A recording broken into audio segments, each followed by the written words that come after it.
Hanya dengan Rp20.000 per bulan, Anda telah turut berpartisipasi dalam menyebarkan dakwah bersama Tarbiyah Sunnah. Barakallahu fikum.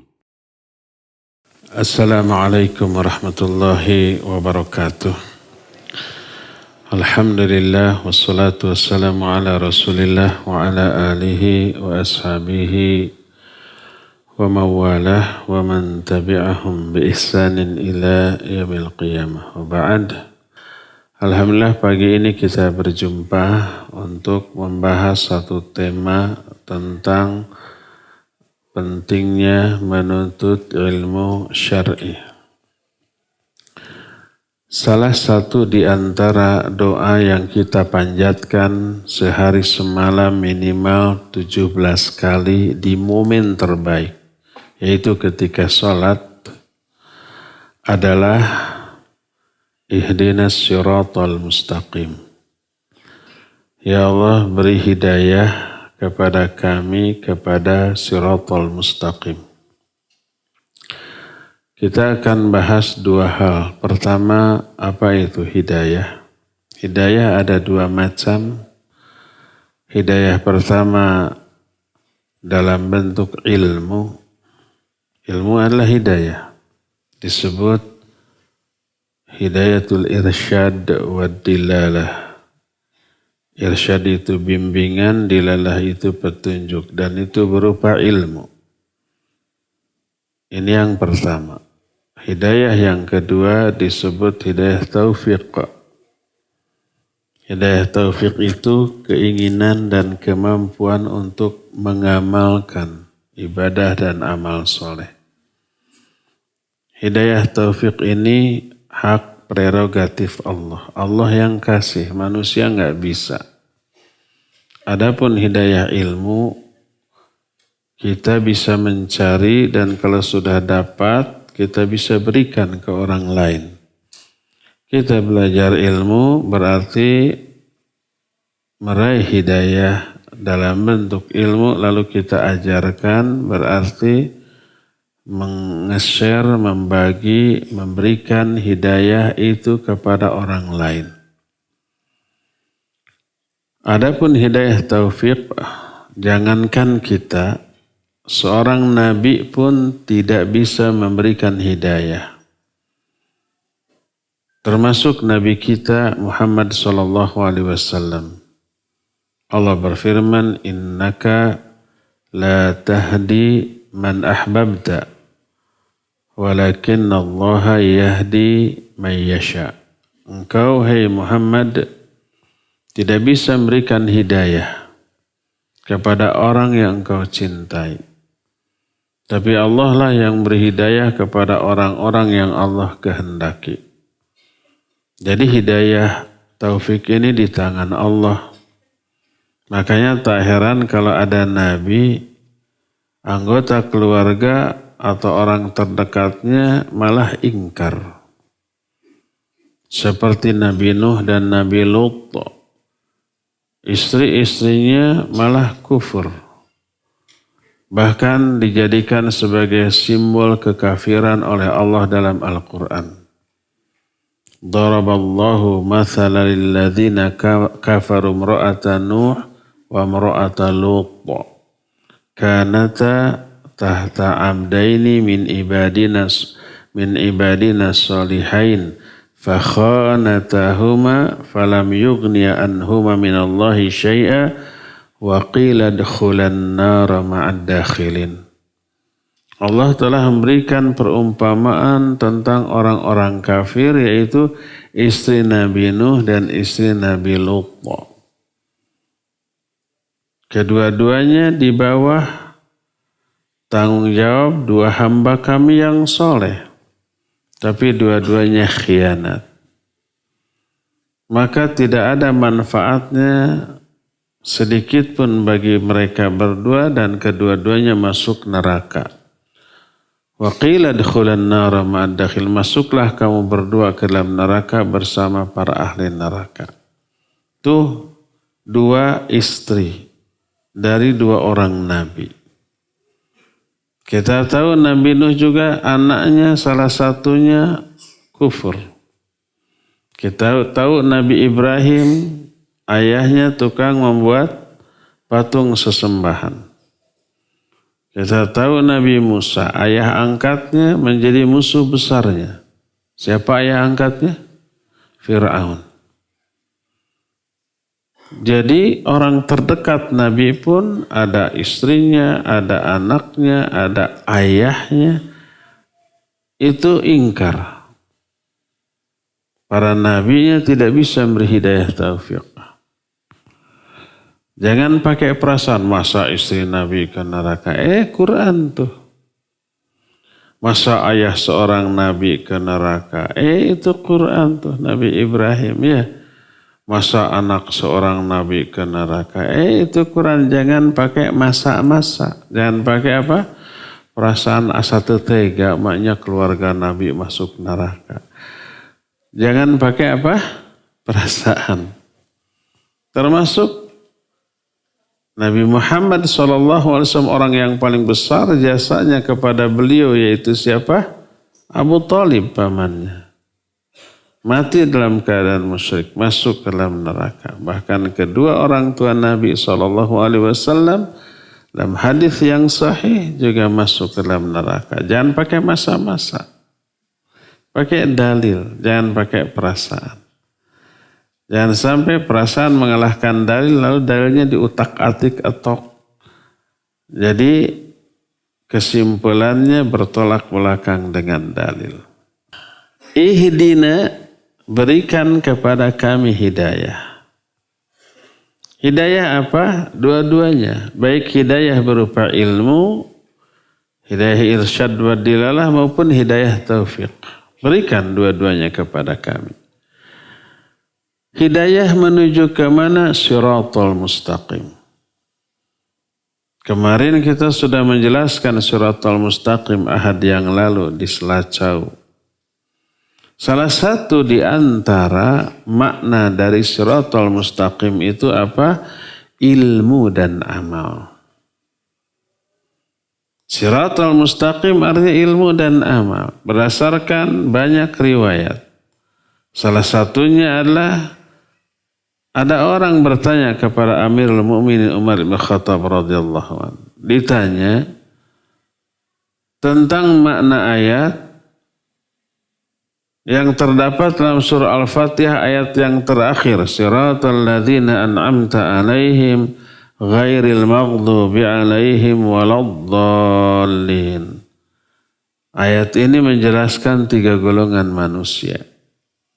Golongan pertama dan ini terbaik, yaitu orang yang memperoleh nikmat dari Allah. Dan itulah siratal mustaqim. Siratal mustaqim adalah siratal ladzina an'amta alaihim. Jalan hidup orang-orang yang telah engkau beri nikmat atas mereka. Ghairil maghdubi alaihim, ini golongan kedua. Bukan orang-orang yang engkau murkai, engkau benci. Waladdallin juga bukan orang-orang yang sesat. Ada 3 golongan. Golongan pertama adalah orang yang diberi nikmat oleh Allah dan itulah orang-orang yang sudah berada di atas siratal mustaqim. Golongan keduanya orang yang dimurkai atau dibenci. Golongan ketiganya orang yang sesat. Siapa ketiga orang ini? Umar menjawab. فَأَمَّا الَّذِينَ أَنْعَمَ اللَّهُ عَلَيْهِمْ فَأُولَٰئِكَ الَّذِينَ يَعْلَمُونَ الْحَقَّ وَيَعْمَلُونَ بِهِ. Adapun orang-orang yang telah diberi nikmat oleh Allah adalah mereka yang ya'lamunal haqqa, berilmu tentang al-haqq. Quran sunnah al-haqq itu al-haqqu min rabbik fala takunanna minal mumtarin. Al-haq itu dari Allah. Quran sunnah. Ya'lamun al-haqqa, orang yang faham Quran sunnah, berilmu tentang Quran sunnah, wa ya'maluna bihi, lalu mereka amalkan. Jadi orang yang sudah diberi nikmat alias orang yang sudah berada di atas siratal mustaqim adalah orang yang berilmu tentang Quran sunnah dan juga beramal. Ini golongan pertama dan kita wajib menjadi golongan pertama ini. Kalau enggak masuk kedua atau ketiga, wah bahaya. Adapun yang kedua, siapa yang kedua teh? Yang dibenci. فَأَمَّا الَّذِينَ غَضِبَ اللَّهُ عَلَيْهِمْ فَأُولَٰئِكَ الَّذِينَ يَعْلَمُونَ الْحَقَّ وَلَمْ يَعْمَلُوا بِهِ. Adapun orang-orang yang dibenci oleh Allah, dimurkai oleh Allah adalah mereka yang mengetahui al-haqq, berilmu tentang kebenaran. Faham Quran Sunnah. Walam ya'malu bih, tapi tidak diamalkan. Berilmu tapi tak beramal. Ketiga, wa ammal ladzina adallahumullah, adapun orang-orang yang Allah sesatkan. Disebut adallahumullah, disesatkan oleh Allah. Kalau seorang sesat, itu memang disesatkan oleh Allah. Dan siapa yang disesatkan oleh Allah, tak ada seorang pun yang bisa memberikan hidayah kepadanya. Wa may yudlil fala hadiyalah. Bukan wa may yadli, wa may yadil, bukan, tapi wa may yudlil, siapa yang disesatkan oleh Allah, fala hadiyalah, tidak ada seorang pun yang bisa memberi hidayah kepadanya. Jadi kalau orang sesat, Allah yang menyesatkannya. Apa Allah zalim? Enggak zalim. Allah ma'adil. Tidaklah Allah menyesatkan seseorang kecuali pasti ada alasan. Jangankan Allah atau manusia juga, guru umpamanya ya punya banyak murid. Murid itu ada yang diberi nilai 10, 8, 6, 4, 0 ayahnya. Ada yang naik kelas ranking 1, 2, ada juga yang tidak naik kelas. Ya, ada yang lulus. Kepada yang tidak lulus, guru itu zalim apa tidak? Tidak zalim. Kenapa guru tidak naikkan kelas anaknya, muridnya? Karena bodoh muridnya. Kenapa muridnya bodoh? Mungkin malas belajar. Jadi guru memberi nilai 10 bukan karena resep kabudakna, bukan. Karena kondisi realnya budak itu pintar menjawab semua pertanyaan secara benar, dikasih 10. Yang ini tidak bisa menjawab alias bodoh karena malas. Akhirnya kasih nilai jelek, tidak naik kelas. Tidak ada yang protes. Guru kenapa ini nggak naik kelas? Guru punya alasan, bodoh. Apalagi Allah, ada yang diberi hidayah, ada yang disesatkan. Pasti punya alasan. Gak mungkin zalim. Ya. Nah, siapa orang-orang yang disesatkan oleh Allah? Fa'ammal ladzina adallahumullah fa'ulaika alladzina la ya'lamuna al-haqqa wa ya'maluna bijahalatihim. Adapun orang yang disesatkan oleh Allah adalah mereka yang la ya'lamuna al-haqqa, bodoh, tidak mengetahui kebenaran, tidak faham Quran Sunnah, enggak mau belajar Islam. Allah sesatkan dia, itu alasannya. Tapi semangat beramal ada, lalu beramal dengan kebodohannya. Salah amalnya, ditolak. Jadi ternyata 3 golongan yang ada dalam surah Al-Fatihah, 3-tiganya berkaitan dengan ilmu dan amal. Golongan pertama, orang yang diberi nikmat oleh Allah, dia sudah ada di atas Shiratal Mustaqim karena dia berilmu dan beramal. Golongan kedua yang dibenci oleh Allah berarti menyimpang dari Shiratal Mustaqim. Dia betul berilmu tapi tidak beramal.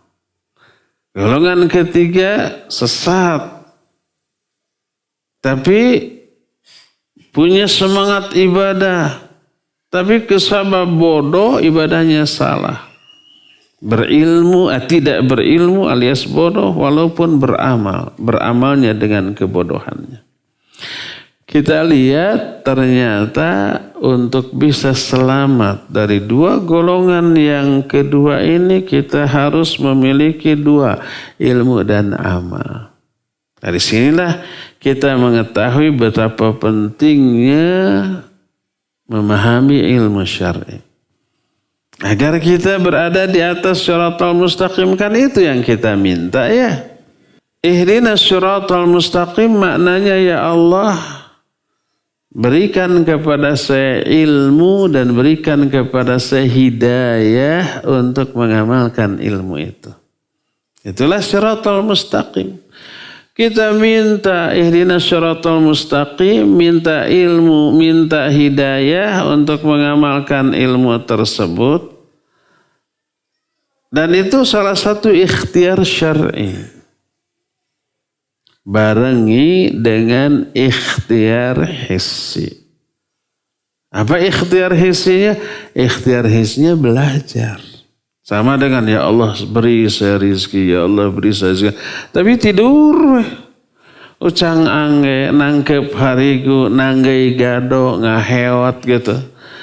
Tidak mau ikhtiar mencari rizki, baik berdagang, jual beli, kuli, mencari pekerjaan gitu. Hanya berdoa, ya Allah beri saya rizki.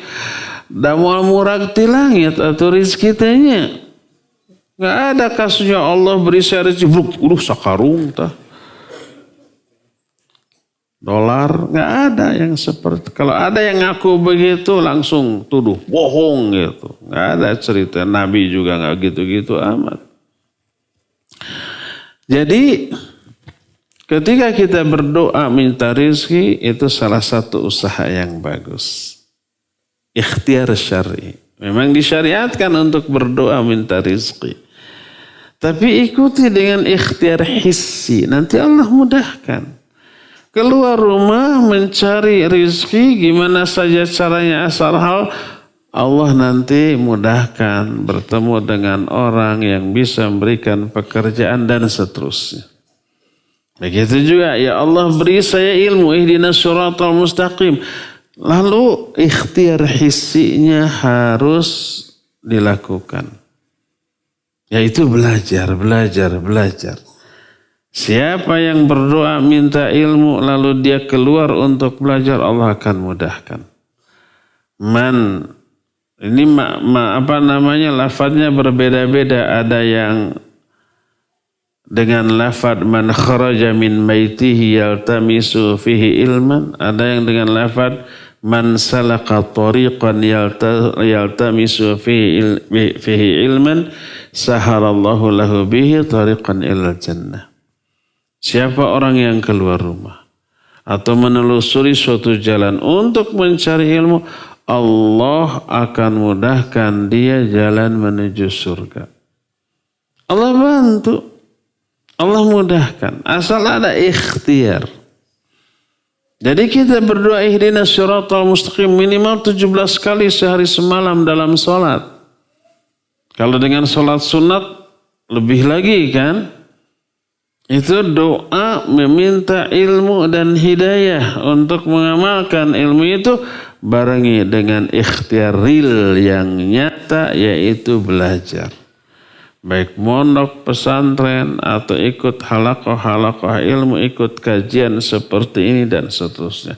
Untuk apa? Agar kita berilmu dan beramal sehingga masuk ke dalam golongan orang yang diberi nikmat oleh Allah, tidak dibenci, tidak juga sesat. Dari sini kita melihat betapa pentingnya kita mencari ilmu. Kalau tidak mencari ilmu, kita bodoh, dan kebodohan itu sumber dari seluruh keburukan. Berkata Al-Imam Ibnu Qayyim rahimahullah di dalam kitabnya yang namanya Madarijus Salikin.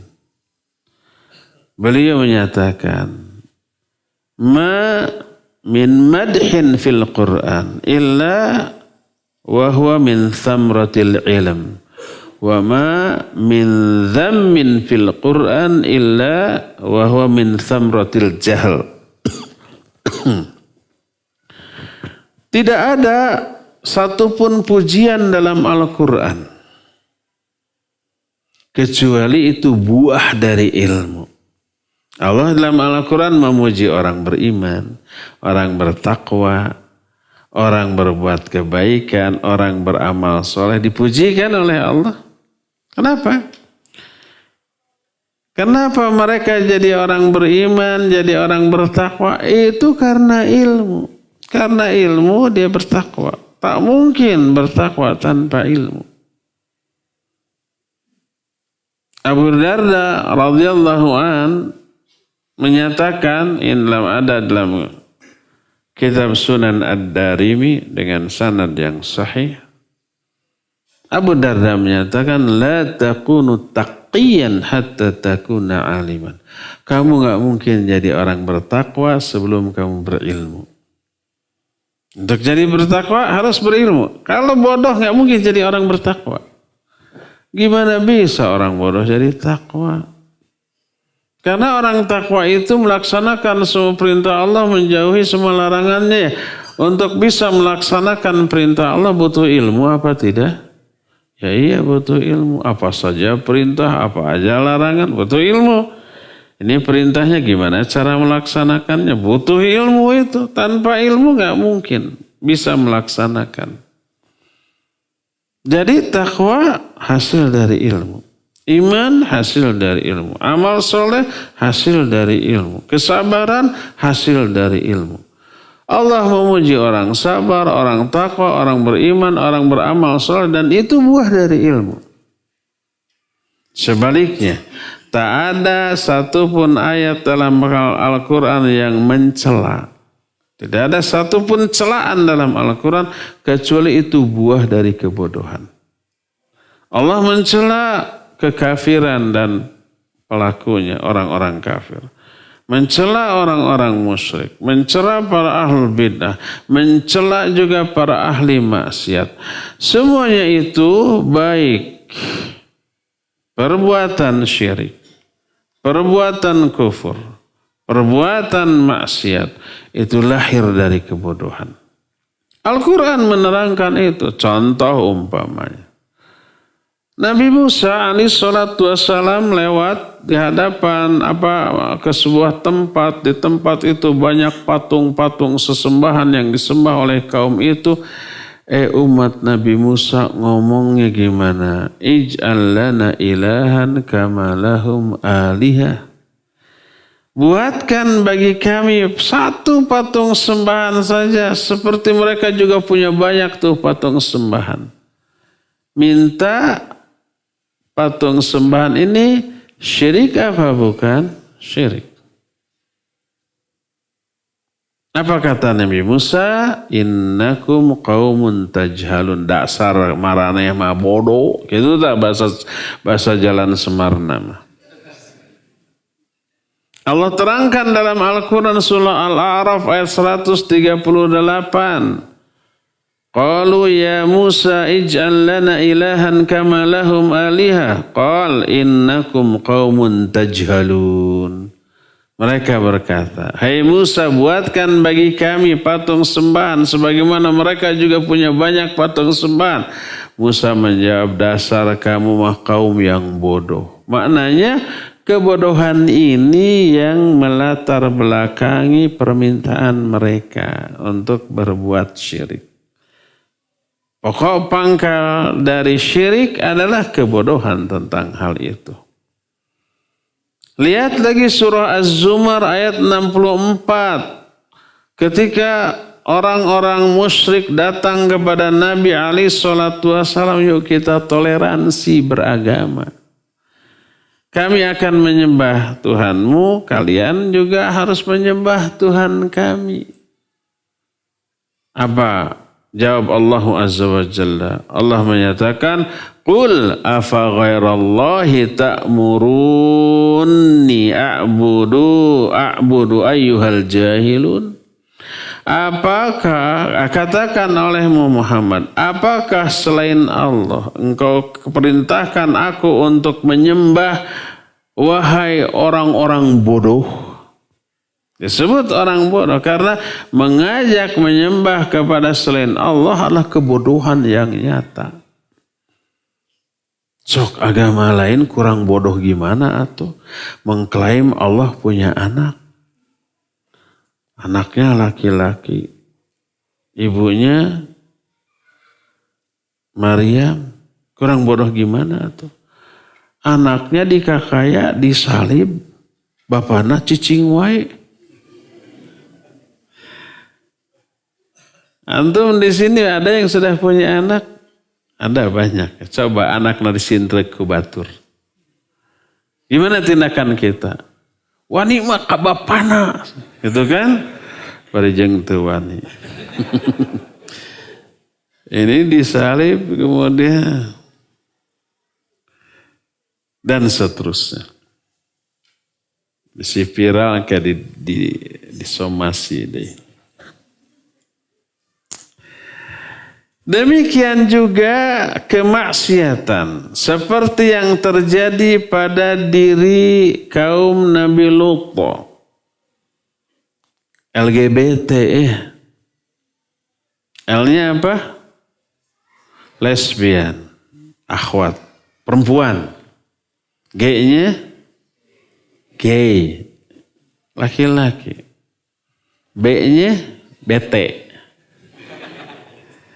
B-nya biseksual, ACDC, bisa kaditu kadieu. T-nya transgender, ganti kelamin. Ada pendahulunya, ada kaum Nabi Lut.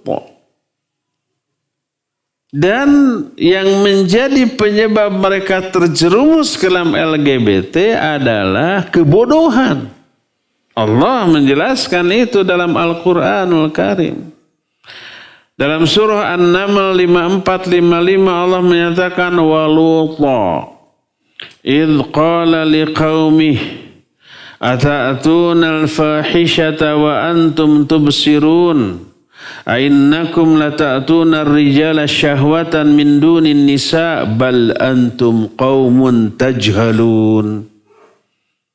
Jadi orang-orang LGBT para rodo eta teh.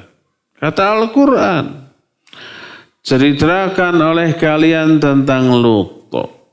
Ketika Lut berkata kepada kaumnya, kenapa kalian melakukan perbuatan keji padahal kalian sadar? Kalian mendatangi sesama laki-laki untuk melampiaskan syahwat dengan membiarkan para wanita. Kan kasihan akhwatnya ngegel curug. Saya noel-noel acan, ngareret kayak enggak gitu ya. Bal antum qaumun tajhalun, dasar kalian mah kaum yang bodoh. Allah yang menyebut para pelaku LGBT ini sebagai orang-orang yang bodoh. Nah, terus mereka berargumentasi. Argumentasinya menunjukkan kebodohan yang berlipat. Disebut bodoh murakkab. Kata mereka, ini bukan kehendak kami. Ini fitrahnya kami lahir dalam keadaan begini. Kan gitu ya ngomongnya ya.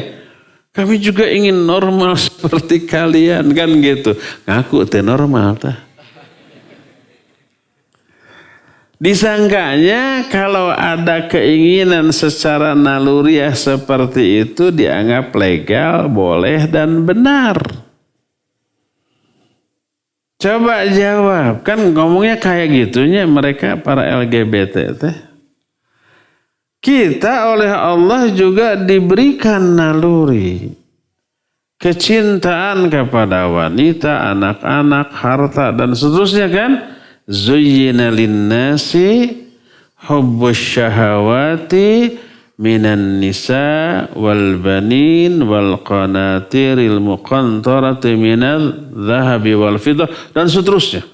Semua jenis harta disebut. Semua kita ya suka wanita, ikhwan. Kalau saya emang nggak suka, itu normal. Bukan lelaki. bukan lelaki normal. Fisik lelaki tapi mungkin psikisnya nggak normal. Yang normal mah pasti gede keinginannya ya. Makanya ada celetukan tuh. Saya pernah ngobrol dengan Ustaz Kurnaidi. Kalau ada satu laki-laki yang memiliki 2 istri, itu disebut real man.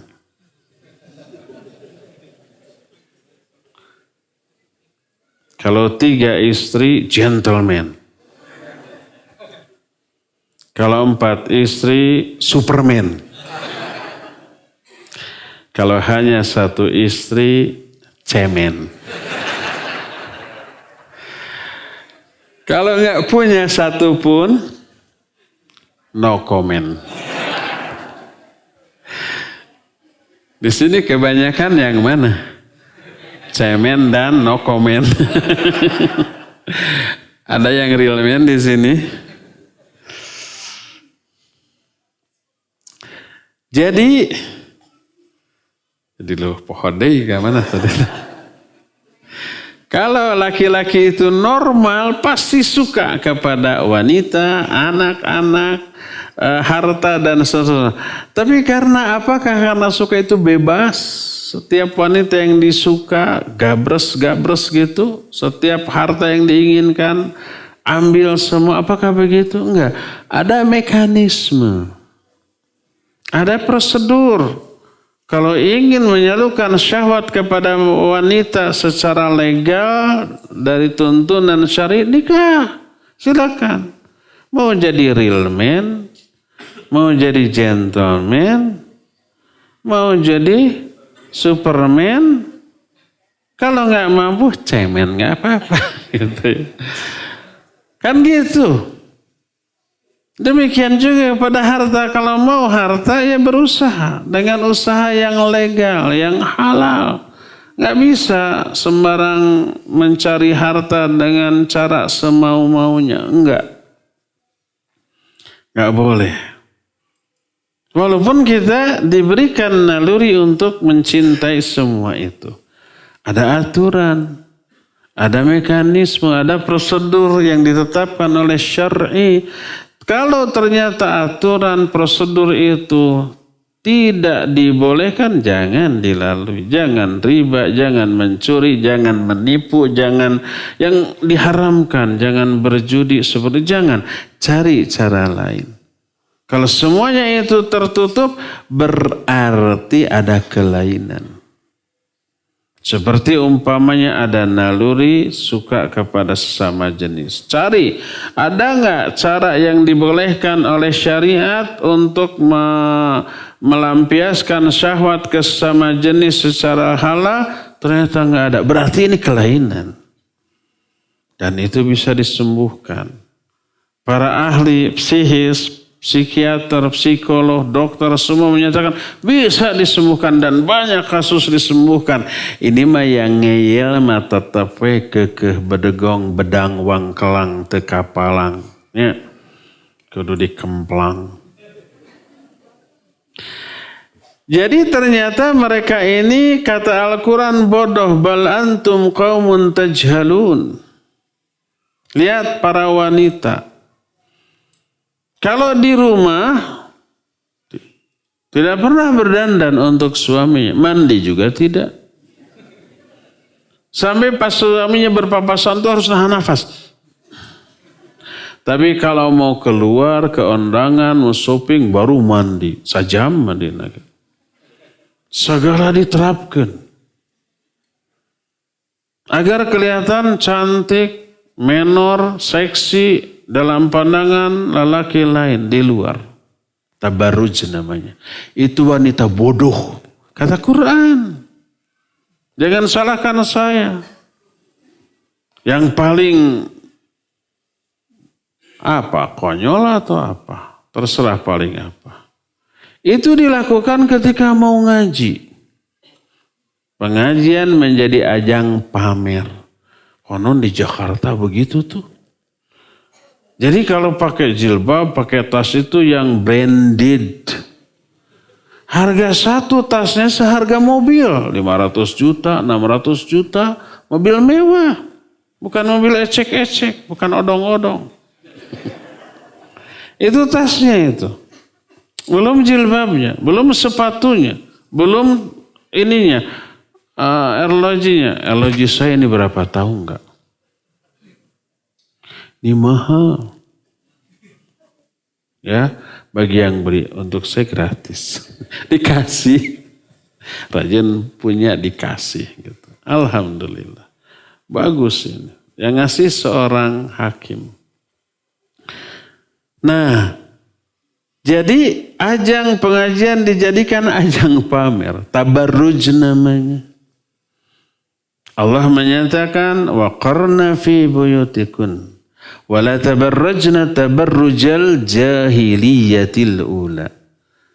Tetaplah kalian hai wanita di rumah-rumah kalian dan jangan bertabarruj seperti tabarrujnya orang-orang jahiliyah, orang-orang bodoh zaman baheula. Jadi tabarruj, liwat atau LGBT itu kemaksiatan, itu sumbernya kebodohan. Penyebab utamanya adalah kebodohan. Dan bodoh lahir karena tidak mau belajar ilmu. Ini pentingnya ilmu. Bahkan semua dosa, maksiat, kesalahan, penyimpangan, pelanggaran terhadap aturan syariat itu disebabkan karena kebodohan. Coba lihat ayat-ayat berikut. Pertama, Al-Quran surah An-Nisa ayat yang ke-17. Allah menyatakan innamat taubatu 'alallahi lilladzina ya'maluna as-su'a bijahala thumma yatubuna min qarib faulaika yatubullahu 'alaihim wa kana Allahu 'aliman hakima. Hanyalah tobat itu diperuntukkan bagi orang-orang yang melakukan dosa karena kebodohan. Kemudian setelah itu mereka segera tobat. Mereka lah orang-orang yang tobatnya diterima oleh Allah dan Allah Maha Mengetahui dan Maha Hakim. Ini ayat yang pertama. Melakukan dosa kesalahan karena kebodohan. Kedua, Al-An'am 54 isinya mirip. Allah menyatakan kataba rabbukum ala nafsihi rahmah annahu man amila minkum su'an bijahalatin thumma taba min ba'dihi wa aslaha fa innahu ghafurur rahim. Kata Allah telah menetapkan sifat rahmah bagi dirinya. Jadi Allah itu Rahman Rahim, penebar rahmat, yang mencurahkan rahmat. Salah satu di antara rahmat Allah adalah siapa orang yang mengamalkan sebuah dosa di antara kalian karena kebodohan. Disebut karena kebodohan. Kemudian setelah itu tobat dan berbuat maslahat, maka Allah akan mengampuni. Allah itu Ghafurur Rahim. Ini ayat yang kedua. Ayat ketiga. An-Nahl 119 menyatakan, "Tsumma inna rabbaka lilladzina 'amilus su'a bijahalatin tsumma tabu min ba'di dzalika wa aslahu inna rabbaka min ba'diha laghafurur rahim." Kemudian Allah kepada orang-orang yang mengamalkan amal buruk karena kebodohan, disebut karena kebodohan. Kemudian mereka tobat setelah itu, lalu berbuat maslahat, maka Allah Maha Pengampun dan Maha Penyayang. 3 ayat tadi menerangkan orang berbuat dosa maksiat karena kebodohan. Apa makna dari ayat ini? Diterangkan oleh para mufassir, ahli tafsir, di antara Syekh Abdurrahman As-Sa'd dalam kitab tafsirnya, Tafsir Kalimur Rahman, ketika menerangkan ayat ini, beliau menyatakan, wa ma'na qawlihi bijahalatin fil ayat, ay jahalatun min fa'iliha, biaqibatiha wa ijabiha lisakhatillahi wa iqabihi wa jahlun minhu linadharillahi wa muraqabatihi lah wa jahlun minhu bima ta'ulu ilaihi min naqsil iman aw adami fa kullu asin lillah fahuwa jahilun bihadzal i'tibar wa in kana aliman bitahrim. Kata Syekh Abdurrahman As-Sa'di, maksud dari ayat itu orang melakukan dosa karena kebodohan, maknanya kebodohan si pelaku maksiat. Dia bodoh tentang akibat yang lahir dari maksiat itu. Dia bodoh tentang murka dan azab Allah yang akan ditimpakan kepada dia. Dia bodoh tentang pengawasan Allah kepada dia. Disangkanya ketika berbuat dosa dan maksiat, apa Allah nggak lihat? Allah lihat, Allah tahu, para malaikatnya pun mencatat. Bodoh juga tentang efek buruknya terhadap keimanan. Imannya luntur, minimal berkurang, bisa hilang sama sekali. Maka berdasarkan hal itu, setiap orang yang bermaksiat, maka orang itu bodoh. Tidak tahu, mungkin bodoh karena bodoh tentang Allah mengawasi, bodoh bahwa Allah akan mengadab dan seterusnya. Walaupun dia berilmu tentang hukum haramnya perbuatan itu. Orang yang mencuri, nyopet, tahu nggak bahwa nyopet haram? Tahu. Kenapa dia dianggap bodoh? Padahal dia pintar, cara nyopetnya pintar. Kalau ketahuan pintar ngelesnya gitu ya. Kenapa disebut bodoh? Dia tidak tahu Allah melihat. Orang-orang tidak melihat. Dia tidak tahu bahwa kelak Allah akan mengadab. Dia tidak tahu bahwa perbuatannya itu mengurangi iman, mencabut hidayah. Dia tidak tahu efek buruk dari perbuatannya. Nah, kebodohannya itu dari aspek-aspek yang tadi. Oleh karena itu berkata para sahabat, di antaranya dikemukakan oleh Imam Abul Aliyah. Abul Aliyah ini sezaman dengan Nabi Sallallahu Alaihi Wasallam. Cuma tidak dianggap sahabat. Bertemu. Kenapa? Karena ketika Nabi masih hidup, bertemu dia masih kafir. Setelah Nabi wafat, dia baru masuk Islam. Makanya digolongkan tabi'in. Belajar Islamnya kepada para sahabat. Tapi pernah mendengar satu dua dari hadis Nabi SAW.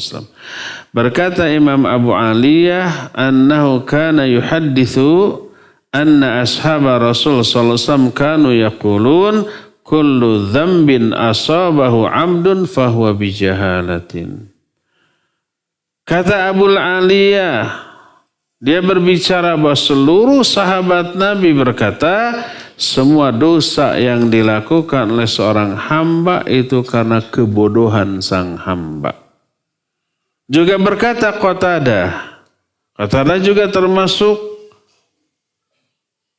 ulama tabi'in sezaman dengan para sahabat.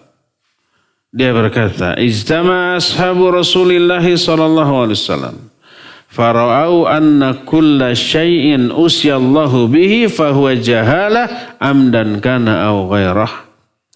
Para sahabat Nabi berkumpul, berdiskusi. Mereka sepakat bahwa segala sesuatu yang merupakan maksiat kepada Allah, sumber utamanya adalah kebodohan, baik sengaja ataupun tidak sengaja. Berkata Mujahid, Mujahid termasuk ulama ahli tafsir murid Ibnu Abbas. Beliau seorang ulama tabi'in, ahli tafsir terkemuka. Sampai orang sekaliber Imam Sufyan Ats-Tsauri, Sufyan Ats-Tsauri diberi gelar Syekhul Islam oleh ulama seangkatan dan setelahnya. Syekhul Islam itu gelar yang diberikan kepada orang yang menguasai seluruh seluk-beluk ilmu syar'i. Ahli hadis disebut muhaddits, ahli tafsir disebut mufassir, ahli fiqih disebut faqih, ahli usul disebut usuli, ahli nahu disebut nahwi atau jamaknya nuha dan seterusnya. Ahli tarikh disebut muarrikh. Kalau ahli semuanya menguasai semuanya disebut Syekhul Islam. Dan jarang orang yang bergelar Syekhul Islam. Nah, Sufyan Ats-Tsauri yang bergelar Syekhul Islam pernah berguru kepada Mujahid. Dia berkata, "Idza ja'aka tafsir min Mujahid fahasbuk." Kalau datang kepadamu tafsir dari Mujahid, cukup bagimu. Enggak perlu lagi nanya ke yang lain. Dia ahlinya. Dia suhunya. Dia profesornya di bidang itu. Berkata Mujahid rahimahullah, "Kullu man asa rabbahu fahuwa jahil hatta yanzi'a an maksiatihi." Semua orang yang bermaksiat kepada Allah itu bodoh sampai dia lepas berhenti dari kemaksiatannya. Dalam kesempatan lain dia berkata, "Kullu man amila bi maksiatillah fadzaka minhu bijahlin hatta yarji'a anhu." Semua orang yang mengamalkan amal maksiat kepada Allah itu karena kebodohan dirinya sampai dia kembali bertobat kepada Allah Azza wa Jalla. Berkata Imam As-Sudi, "Madama ya'sillah fahuwa jahil." Selama seseorang itu bermaksiat kepada Allah, selama itu dia itu jahil. Walaupun bergelar profesor, tapi selama maksiat dia bodoh. Berkata Ibnu Zaid, "Kullu mri'im amila syai'an min ma'asillah fahuwa jahilun abadan hatta yanzi'a anha." Semua orang yang mengamalkan kemaksiatan kepada Allah itu selamanya bodoh sampai dia berhenti dari kemaksiatannya. Jadi lihat, kebodohan menjadi penyebab lahirnya perbuatan syirik, kufur, bid'ah, kemaksiat dan seluruh keburukan-keburukan lain itu semuanya bermuara kepada kebodohan. Dari sinilah kita mengetahui sangat pentingnya kita untuk mencari ilmu agar terhindar dari kebodohan. Agar terhindar dari kesalahan fatal akibat kebodohan. Maka apa yang dikatakan oleh Al-Imam Ibn Rajab Al-Hambali rahimahullahu ta'ala tentang pembagian manusia berdasarkan keilmuan mereka. Berkata Imam Ibn Rajab, ini dijelaskan dalam kitab Jami'ul Ulum wal Hikam. An-nasu thalathatun. Manusia itu terbagi kepada 3 golongan. Golongan pertama rasyidun. Golongan kedua ghawin. Golongan ketiga dhalun. Rasyid, ghawin, dhalun. Siapa yang rasyid? Itu semakna dengan 3 golongan manusia dalam Al-Fatihah. Yang tadi diterangkan. Ammar rasyid fahuwa man arafal haqqa wa ya'malu bih. Atau dalam ungkapan lain, man arafal haqqa wa taba'ahu. Orang yang mengetahui al-haqqa. Berilmu tentang kebenaran, faham Quran Sunnah, lalu diikuti, diamalkan. Ini rasyid. Ini berarti di Al-Fatihah orang ini akan peroleh nikmat ya. Orang ini sudah berada di atas syiratal mustaqim. Makanya disebut khulafair rasyidun. Dan Imam Ibn Rajab menjelaskan hal ini ketika menerangkan hadis fa'alaikum bisunnati wa sunnatil khulafair rasyidina mahdina min ba'di. Wajib kamu berpegang teguh kepada sunnahku dan sunnah para khalifah yang rasyidin. Siapa khalifah yang rasyidin? Kata beliau, rasyid itu orang yang berilmu dan mengikuti ilmunya. Khalifah yang rasyid adalah khalifah yang faham syariat. Ulama zaman dahulu, seorang pemimpin umat di dalam dirinya terkumpul dua hal. Ya dia ulama, ya umara. Para khulafaur rasyidin begitu. Faham tentang Quran Sunnah. Lalu ini dijadikan panduan untuk melaksanakan kekuasaannya. Inilah khulafaur rasyidin. Jadi rasyid adalah orang yang berilmu dan mengamalkan ilmunya. Fa'ammal ghawi. Adapun ghawin. Huwa man arafal haqqa wa lam yattabi'hu. Orang yang mengetahui al-haq, mengetahui kebenaran tapi tidak diikuti. Berilmu tapi tak beramal, maghdub. Imam Ibn Rajab mengistilahkan ghawin dalam Al-Fatihah disebut maghdub, maghdubi alaihim. Adapun dhalun man lam ya'rifil haqq wa ya'malu bi jahlih. Orang yang tidak tahu kebenaran, enggak faham Quran Sunnah, beramal dengan kebodohan. Dhol, sesat, sama dengan yang diterangkan dalam Al-Fatihah tadi. Nah, tiga-tiganya ini berkaitan dengan ilmu dan juga amal. Berdasarkan hal itulah, maka tak heran apabila orang itu diklasifikasi berdasarkan ilmu dan amalnya dalam pandangan Allah Azza wa Jalla, Nabi alaihi salatu wassalam, dan juga para ulama. Dan ini semuanya menjelaskan tentang amat sangat pentingnya ilmu dalam kehidupan kita.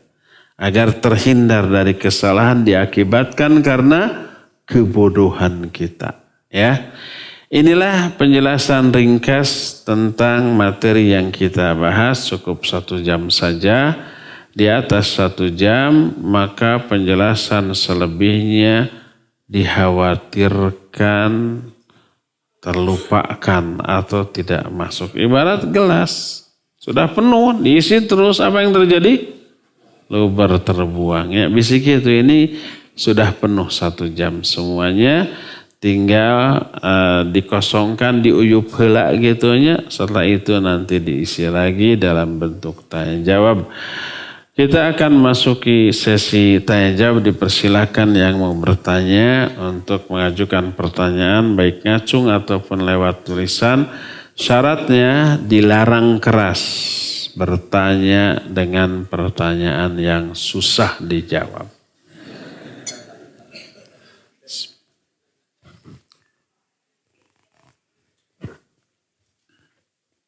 Ada yang mau ngacung?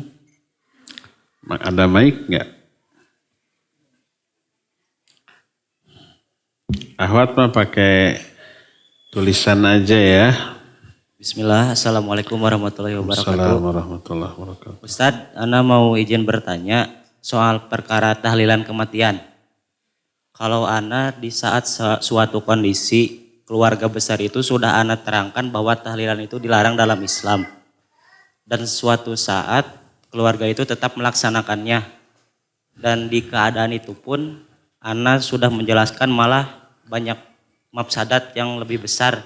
Kalau Ana sebagai anak yang misalkan mengingkarinya dalam hati saja, apakah itu masih termasuk bertasyabuh dalam kebidahan?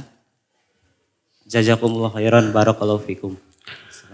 Baik, wa jazakallahu khairan wa fika barakallah.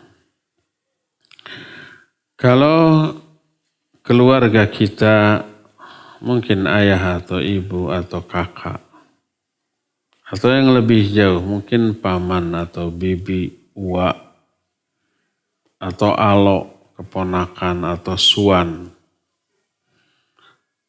mengundang kita ke acara yang dianggap sebagai pelaksanaan dari agama, padahal tidak ada contoh dari sananya, apapun bentuknya. Tidak hanya seperti yang ditanyakan, mungkin banyak bentuk-bentuk lain. Ulang tahun kayak gitu ya, 7 bulan, 8 bulan, 12 bulan, atau apapun. Ada istilah mitembayan gitu ya. Nggak akan saya jelaskan apa itu mitembayan. Pokoknya semacam ritual yang dianggap bagian dari agama, padahal bukan bagian dari agama ini. Kita diundang bahkan dimintai kontribusinya berupa tenaga, pikiran, atau bahkan uang, ya enggak? Mintai sumbangan. Apa yang harus kita lakukan? Ya, ikhwan, pertanyaan ini sering. Dan mengatasi masalah ini tidak instan. Harus diantisipasi jauh-jauh hari sebelumnya. Sebelum itu semua terjadi. Apa yang harus kita lakukan setelah kita ngaji? Sejak sekarang diupayakan, diikhtiarkan di tengah keluarga kita. Pertama, bahwa tunjukkan bahwa diri kita orang yang multazim kepada agama. Yang loyal, yang taat, yang patuh. Semua keluarga kita tahu. Sebelum azan kita sudah di masjid, bahkan kita yang azannya. Sehari-hari kita baca Al-Quran minimal 1 juz. Malam harinya kita bangun tahajud. Setiap Senin Kamis kita saum. Setiap ada kesempatan saum sunnah kita saum. Terus tunjukkan akhlak yang mulia. Ke orang tua, ke kakak, ke adik, ke paman, ke bibi, ke uak, ke alo, ke suan, semuanya. Sehingga mereka menganggap kita orang yang betul-betul loyal terhadap agama, tapi mulia akhlaknya. Kalau sudah begitu, omongan kita akan didengar. Minimal dimaklumi. Tindakan kita akan dijadikan acuan, contoh. Kalau suatu saat mereka mengadakan acara-acara yang secara syar'i terlarang tadi, lalu kita tidak ikut, mereka akan faham. Oh, ini ajaran agamanya. Nggak akan ngeyel. Apalagi umpama kita ngomong, itu nggak ada dalam agama kita, tinggalkan. Minimal mereka akan meyakininya walaupun belum mampu untuk meninggalkannya karena masih mempertimbangkan omongan orang-orang di sekitar, tetangganya gitu ya. Kalau tidak mengadakan ini apa kata orang kan gitu ya. Akhirnya tetap mengadakan. Tapi sudah tahu hukumnya dari kita dan memaklumi kalau kita tidak ikut campur. Tidak akan kita disalahkan, tidak akan kita ini dipojokkan, enggak. Kalau mereka sudah tahu bagaimana kita sehari-hari. Itu yang perlu.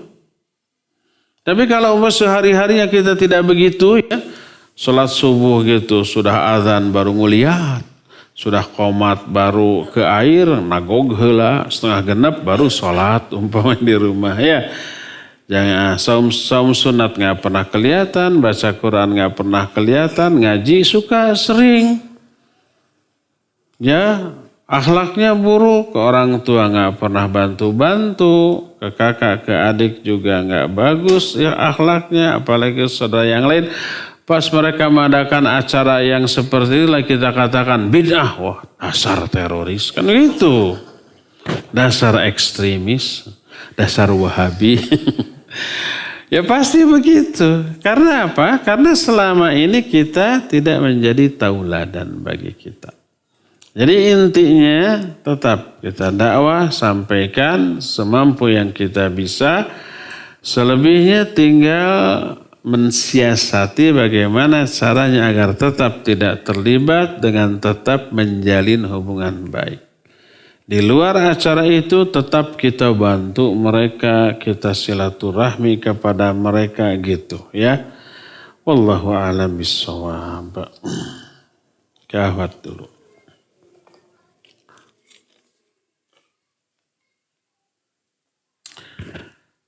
Ustaz mohon penjelasannya. Dengan alasan mencari ilmu, terkadang orang mengikuti kajian-kajian apapun yang ada tanpa mengetahui apakah ilmunya akan membuat faham agama atau membuatnya sesat. Mohon penjelasan bagaimana mengetahui pengajian itu atau da'inya lurus atau tidak. Jazakallahu khairan. Taib wa jazakillahu khairan kepada akhwat yang bertanya ini. Kalau dalam urusan dunia kita nggak mau sembarangan. Dalam hal apapun. Umpamanya kita sakit. Ada banyak alternatif pengobatan. Ada dokter, ada dukun palsu. Ada mantri, ada bidan, ada akupuntur, ada refleksi macam-macam ya. Ada juga yang herbal dan seterusnya. Termasuk pijat. Saya termasuk orang yang suka senang dipijat. Apapun bentuk pijatnya, shiatsu, kebugaran, apalagi macam-macam lah. Ketika saya dipijat, saya suka ngobrol dan perhatikan bagaimana cara dia mijat. Saya tanya, belajar mijat dari mana? Kalau dia bilang, oh sekolah Pak, diajari oleh ahlinya begini, percaya. Apa aja yang diajari? Anatomi tubuh dulu, tentang sendi, tentang urat, tentang tulang, tentang cara mijit. Oh berarti ini pakai ilmu. Tapi kalau pas dipijat, dari mana bisa mijat? Turun-temurun, ini mah Pak, pengalaman. Kemudian cara mijatnya juga, saya termasuk orang yang pernah belajar cara mijat yang benar. Pijat refleksi saya belajar dan bisa insya Allah. Ngantara dipraktekkan. Dan jangan cangkel dia nanti. Titik-titiknya tahu bagaimana cara mijatnya. Ke arah mana mijatnya ya. Harus ke arah jantung. Tidak boleh sembarangan ke kiri kanan depan belakang bahaya. Nah mengetahui hal itu kita tidak mau sembarangan dipijat oleh sembarang orang. Kita sakit nggak mau ke sembarang terapis pengobatan. Dokter iya menguasai. Kadang dokter juga milihnya. Dokter iya matu manjur. Dokter itu yang manjur matu. Minimal kalau mampu kita ke spesialis. Ya. Demikian juga bengkel. Bengkel kan banyak di pinggir jalan. Kalau saya bengkel apapun, motor, mobil harus ke bengkel yang direkomendasi oleh perusahaan mobil tersebut. Tidak mau ke sembarangan. Nanti tambah rusak atau diakal-akali atau gimana lah. Ya, itu urusan dunia. Nggak mau ke sembarangan. Ini urusan agama. Seperti pengobatan banyak yang sesat, banyak yang menyimpang, banyak yang tipu-tipu. Seperti bengkel juga ada yang tidak jujur. Tidak semua ya, banyak yang jujur. Tapi ada yang tidak jujurnya. Tambal ban juga ada yang tidak jujurnya gitu kan. Ngarah besok lusa kadidita. Ya. Terus semuanya. Itu harus kita pilih. Yang memiliki kemampuan yang bisa dipercaya, ada sertifikat tentang hal itu, ada lisensi tentang hal itu, terus amanah, jujur enggaknya. Sebab kalau tidak jujur walaupun dia ahli, bisa saja dia khianat terhadap pekerjaannya, keahliannya. Nah, apalagi dalam masalah agama. Bagaimana ciri-ciri ustadz yang lurus? Pertama, lihat background pendidikannya. Apa dia pernah belajar bahasa Arab? Mampu belajar ilmu tafsir, ilmu hadis, ilmu fiqh, usul fikih, dan ilmu-ilmu syar'i yang lainnya apa tidak? Ataukah dia hanya baca buku tarjamah, dia dokter, dia insinyur, dia umpamanya ahli ekonomi, ahli politik, lalu membaca buku-buku terjemahan tentang Islam lalu disampaikan. Ini bukan ahlinya.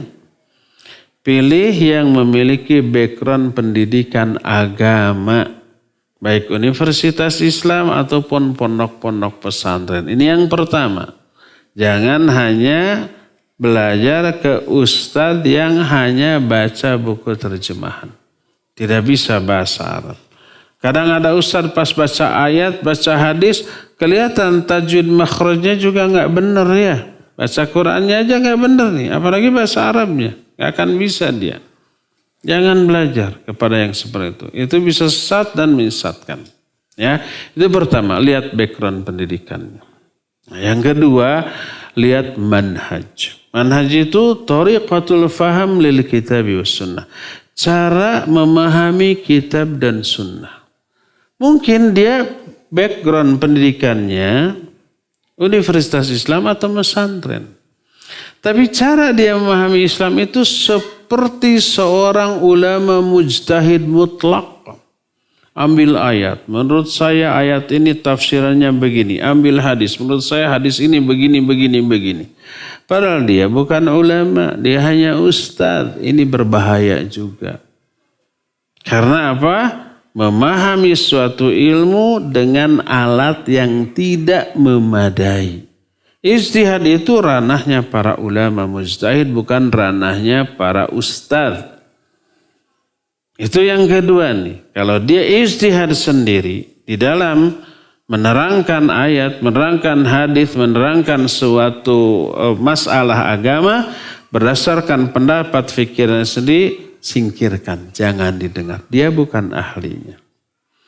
Terus yang benar yang bagaimana? Yang benar dia punya background pendidikan Islam. Dia bisa bahasa Arab, pernah belajar tafsir, hadis, fikih dan seterusnya, ulum-ulum syar'iyah. Dia bisa baca kitab karena itu dasar, ilmu dasar, ya. Nah, lalu manhajnya, cara dia memahami dan menyampaikan, dia selalu merujuk kepada para ulama. Ketika menafsirkan ayat ini berkata ulama anu dalam kitabnya. Ketika menjelaskan hadis ini sahih, diriwayatkan dalam kitab anu. Makna hadis ini menurut ulama ini begini. Nah, ini merujuk ke ahlinya. Sesuai dengan firman Allah, fas'alu ahla dzikri in kuntum la ta'lamun. Tanya ke ahlinya kalau kalian tidak tahu. Ahli tentang tafsir ya ulama tafsir. Ahli tentang hadis ya ulama hadis. Seperti apa yang saya lakukan tadi, gitu ya.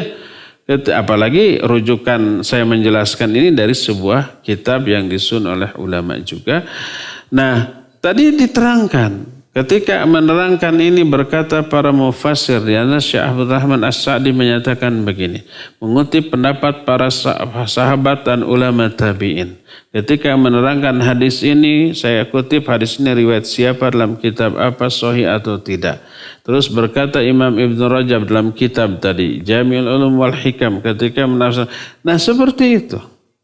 Saya punya ilmu syar'i tapi belum sampai pada taraf ulama mujtahid.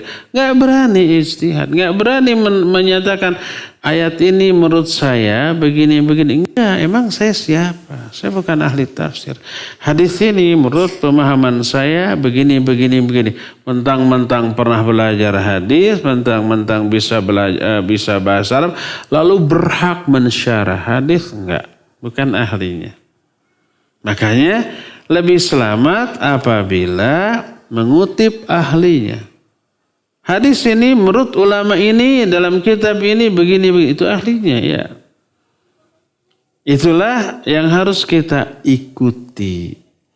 Karena merujuk kepada ahlinya dan ahlinya pendapatnya bisa dipertanggungjawabkan karena didasarkan pada ilmu yang memadai, ya. Maka tak sembarang kajian atau ustadz didatangi, lihat bagaimana cara dia memahami. Saya tanya, ada nggak ustadz yang ceramah ke sana kemari tapi nggak bisa bahasa Arab? Ada? Banyak. Tajwid makhrajnya juga nggak benar, bacaan Qur'annya diketahui itu ketika baca ayat. Kalau baca hadis atau ayat hanya terjemahannya, dia nggak pede membacakan teks aslinya, ya. Karena bakal ketahuan. Ini mah baca Qur'annya juga belum benar. Makanya Allah berfirman dalam surat yang artinya Nabi SAW bersabda dalam sebuah hadis yang artinya kurang lebih lagi, ya, tidak pas. Dia kenapa tidak menyampaikan teks aslinya? Nggak pede ketika membacakannya. Mungkin takut salah tajwid makhrajnya atau nggak hafal nanti ngarandag di tengah jalan mogok, kudu didorong seperti itu, ya. Yang seperti ini benar, abaikan. Karena bisa berbahaya, ya. Sama dengan kita berobat ke orang yang bukan ahlinya. Sama dengan kita ke bengkel orang yang masih dalam tahap belajar membongkar mesin. Dia jago membongkarnya,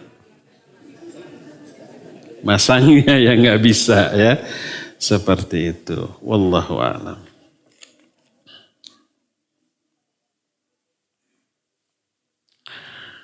Ana mau bertanya, apakah wajib hukumnya anak yang baru lahir dikumandangkan azan dan setelah wafat dikebumikan atau dikuburkan diazani pula? Apakah ini merupakan sebuah kebodohan?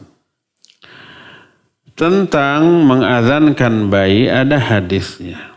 Dan hadisnya sebagian ulama ada yang menghasankannya.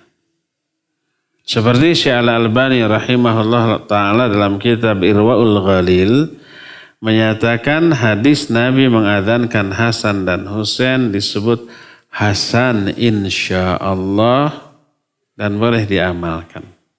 Makanya sebagian ada yang mengamalkannya. Tapi kemudian beliau meninjau ulang dalam kitab namanya Taraju Al-Albani Al-Wadhihat, rujuknya Syekh Al-Albani di dalam mensahihkan suatu hadis yang tadinya didhaifkan atau mendhaifkan hadis yang tadinya disahihkan, beliau di akhirnya menyatakan hadis tadi dhaif. Karena dhaif tidak diamalkan, tidak disunnahkan. Tapi kalau toh ada yang mengamalkannya, kita tidak berani membidahkan karena adanya ulama yang menghasankan hal itu. Itu pertama. Kedua, kalau dikuburkan hadis dhaif pun tidak ada. Bahkan hadis palsu pun tidak ada.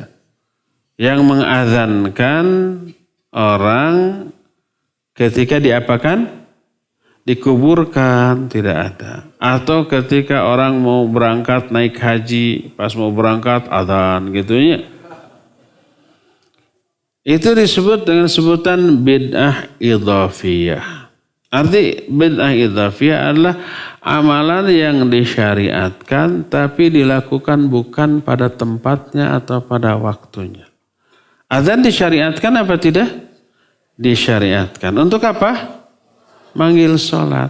Tapi diterapkan di luar itu. Diterapkan bukan pada waktu manggil sholat. Namanya bid'ah idhafiyah. Ya, maka tidak dibolehkan. Wallahu a'lam. Terakhir ya. Jangan ada lagi yang bertanya. Ya deh. Bukan. Tinggal 5 menit deh. Pokoknya maksimal 1,5 jam ngaji plus tanya jawabnya. Makanya kalau waktu masih panjang diemet-met. Biar gak ada lagi pertanyaan. Kayak gini lah. Lebih santai. Afan mohon izin bertanya. Orang tua saya di Jogja, anak-anaknya bekerja di luar Jogja. Beliau menginginkan ikut yayasan kepengurusan zanazah, yaitu diurus dari rumah sakit, ambulan, penggalian kubur, sampai izinnya. Ada bayarnya per bulan, Tan. Apakah boleh, Ustaz? Apa hukumnya? Bagus, boleh. Maksudnya yayasan ini sosial atau bisnis? Kalau sosial umpamanya siapapun jenazah yang mau diurus boleh gratis. Oh bagus itu.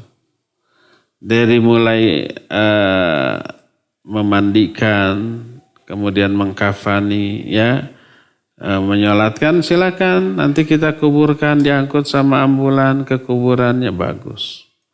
Bisnis boleh nggak? Boleh juga kalau ada yang mau. Ya, umpamanya sekali mengurus jenazah 1 juta umpamanya, bersih. Tergantung pangkat dia apa.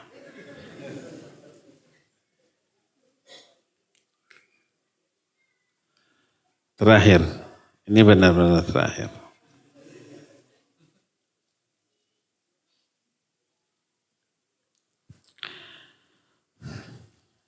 Duh, ini mah kumaha ngejawab nata. Bagaimana hukumnya warga negara diperintahkan untuk merayakan HUT RI? Yang keberapa? HUT RI. Ke-77. Ke-77. Sekarang tahun 2022 kurangi 1945. Iya, 77.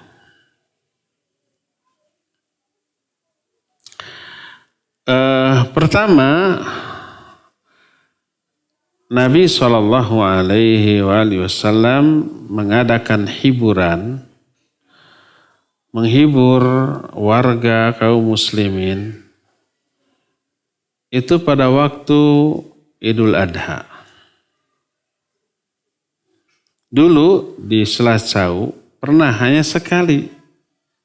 Kesini riweuh, gak mampu dan gak ada lahan. Kalau dulu belum begitu riweuh. Jadi ketika menyembelih di tempat sono, di sebelah sini kita adakan acara perlombaan.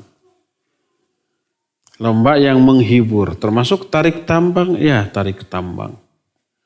Memasukkan paku ke botol tapi diikatkan di punggung gitu ya. Pokoknya yang lucu-lucu. Jadi orang tuh terhibur. Sesaleserian. Kita adakan lomba dan ada hadiah. Tidak ada pendaftaran. Hadiahnya ada. Kadang uang, kadang buku, kadang apa saja yang bermanfaat gitu ya. Beres hiburan eak-eakan saleserian bala kecerakan. Daging beres. Ba'da zuhur waktu itu belum begitu banyak dibagikan. Senang mereka. Adakan lagi coba kalau bisa di hari raya Idul Adha. Wassallallahu ala nabiyina Muhammadin wa ala alihi wa ashabihi wassalam.